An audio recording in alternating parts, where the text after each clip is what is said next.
And for more on this election held today, let's speak with a political analyst, Abdullahi Jabi.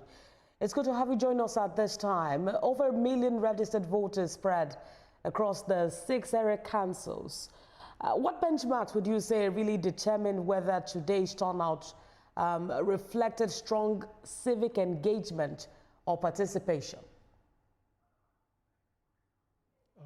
Let me start by commending the National and the Independent Electoral Commission for the struggle put in place in terms of sensitization of the electorate and the residents about the area council elections.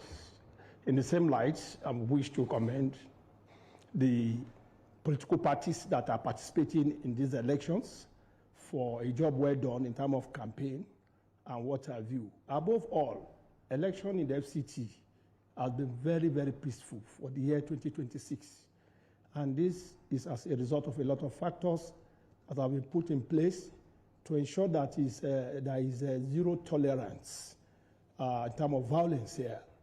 The electoral empire did its best by coming out with early sensitization of political parties and stakeholders and other observers groups, that is CSOs that are participating in the election.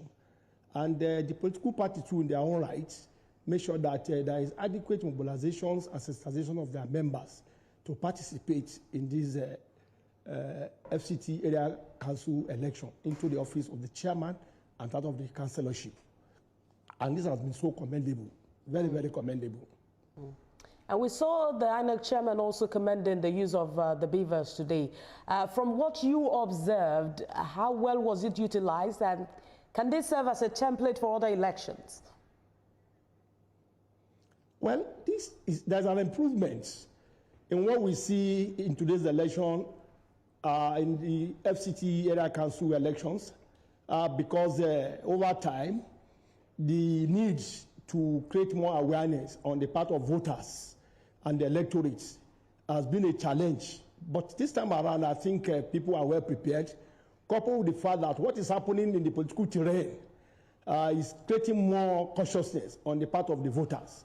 And that is why you see this application of technology is an additional advantage that will strengthen the confidence of the electorates in the electoral empires.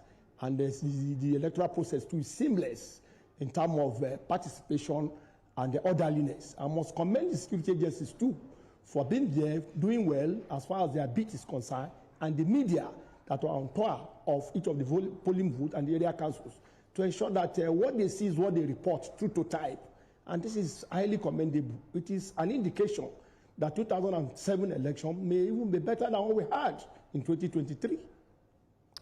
But following this, the FCT ministers also reacted to how this election went, talking about voter participation, especially in areas like the Abuja municipal area, which, sort of, or most times, differs from areas, satellite council areas like Abaji or Kwali.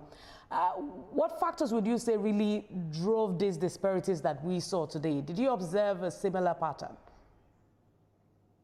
Well, I want to say clearly that elections in the cities like AMAC, Abuja Municipal Area Council, is a capital city as it were. Most people here, particularly this weekend, take advantage to travel to their primary constituency. So there is this movement of people outside the city. So the turnout is relatively low here in these urban cities.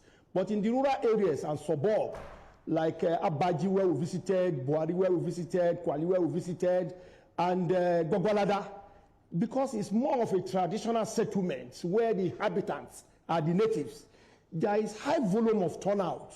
And because it is their sons and daughters that were the candidates of each of the political parties that are participating, it's very competitive in those areas I've mentioned. But Municipal Area Council, there is relatively low turnout because it's an urban settlement and a good number of people really do not come out or rather move out of the city for one or two things, as it were, because it's weekend.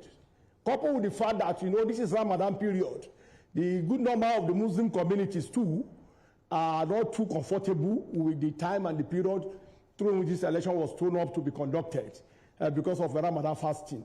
So they are more in the religious obligation than coming to waste most of the man hour trying to queue for election and what have you.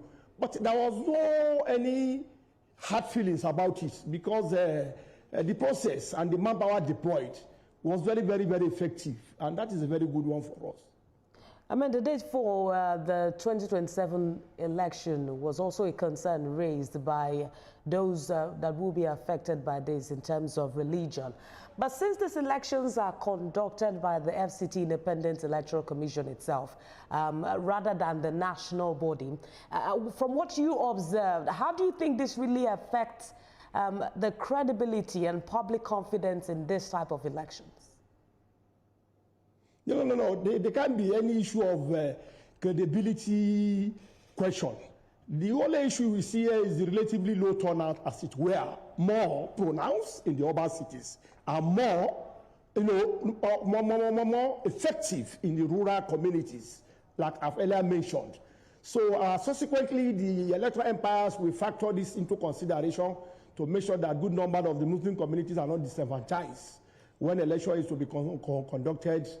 It should not be fixed within the period of Ramadan, so that they will not use that as an excuse to want to raise dust of disenfranchisement, as the case may be, that the Muslim community were disenfranchised as a result of fixing the election in the month of Ramadan. But it was not deliberate. It's just a coincidence that this happened. But subsequently, there will be amendment, as it were. If the general election in 2027 will come into Ramadan period, the lessons learned in 2026 FCT Area Council election will be an indicator for them to see how they adjust, so that the Muslim community will not use that as an excuse to want to foment one trouble or the other. But nevertheless, we are improving. It's a gradual process. We are getting there. Religion should not be a factor in hindering our electoral process. I agree with you. This election has also been commended by major stakeholders, especially observers like you, who monitored the election today. FCT election observer Abdullahi Jabi, thank you for joining us at this time. It's a pleasure inviting me to be here, and it's nice to be here.